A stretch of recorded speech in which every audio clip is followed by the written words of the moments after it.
Good morning, class. Today is Thursday, our third day in our social studies book. Remember, you don't have this book. If you want to find this book online, you have to go to the top of your screen, click on Clever, then go to TCI, and when you click on TCI, you should be in your book, and then you can turn to the correct page. Quick review, though. On Tuesday of this week, we learned about social scientists that are economics. Economists are ones who ask questions like, how much does it cost?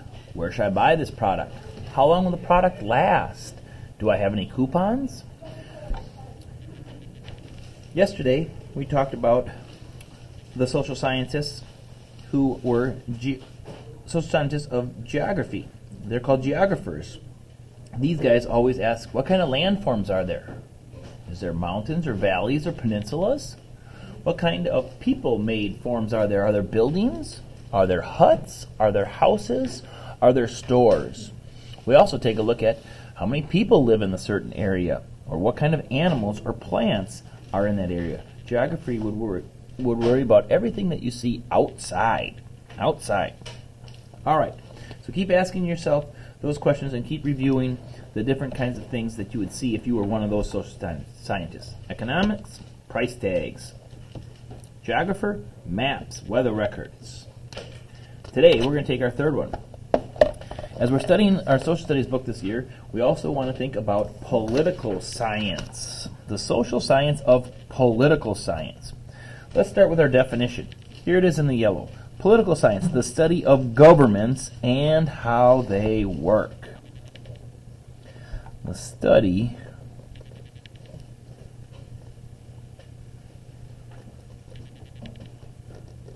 of governments and how they work. These scientists take a look at who's ruling this area. In the United States, we have a president. In the state of Wisconsin, we have a governor. In the city of Milwaukee, we have a mayor. Each of those sections of the country has a different leader who runs it. Some countries have kings. Other countries have dictators. Some countries have a parliament. Different ways that you can rule an area. Well, let's read about it. You are riding your bike down the street when, bam, your front wheel hits a pothole and you fall to the ground. You pick yourself up, you grumble, this is dangerous. Who's in charge of fixing the streets anyway? This is just the type of question a political scientist might ask. Political scientists are interested in who is in charge. I'm going to add that over here. Who is in charge?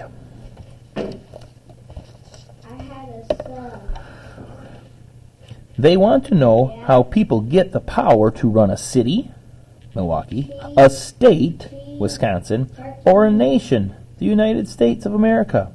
They also look at how the people in charge use their power. Political science is the study of governments. All groups, even families, have some sort of government. A government is a way for dealing with what's best for the group. Its main job is to make and carry out rules or laws. Let's take example, school. We have a group here at school. And who's in charge? Well, he's called the principal. He's in charge. These rules help people live together in peace. Governments also supply things that people need. Your local government provides things that you need, such as schools and safe streets. Here at Garden Homes, you might also enjoy some of the things the government provides for us, like school breakfast, or school lunch, or extended care. That's some of the things that the government provides for us right here at school. Suppose a political scientist is visiting your town. What artifacts might interest him or her? Here are a few ideas. So let's go ahead and get our artifacts there. Number one says election advertisements. And we're going to see a lot of these this year because the presidential election is coming in November. So you might see some yard signs about who you would vote for if you could vote for president. So election advertisements. Number two, stories about the government. I don't know if you guys know this, but as we worked through our Old Testament Bible readings last year, we learned about how King David was a good king. That was a story about a government.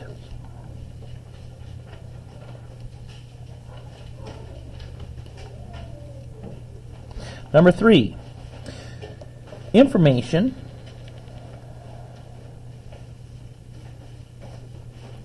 about how and where to vote.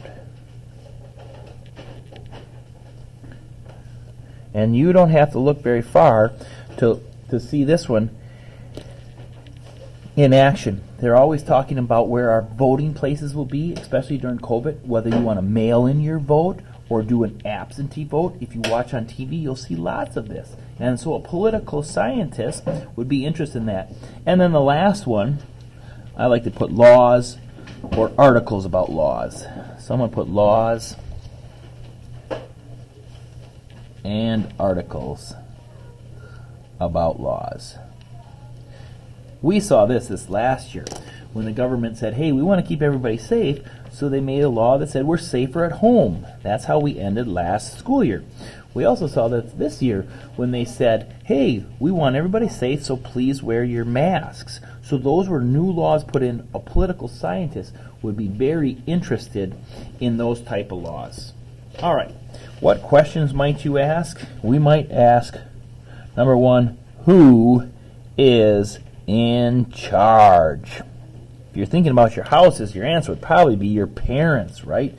Who is in charge here? If you're talking about on a city level, you'll say, who's our mayor? That's Mayor Tom Barrett. Who's in charge here? Number 2, maybe you're going to want to ask, what are the rules? There's all sorts of rules wherever you go. If you go to Mayfair Mall, there's rules about teenagers when they can be there. If you go to the zoo right now, they have rules. You must wear your mask and stay social distance. If we ever get back to school, there will be plenty of rules that you have to follow. Political scientists would want to know, what are the rules here? Number 3, how do I get to vote? We're going to read about some different groups in our textbook this year where the women were the ones who voted. And in other parts of the country, when it first started, only the men got to vote.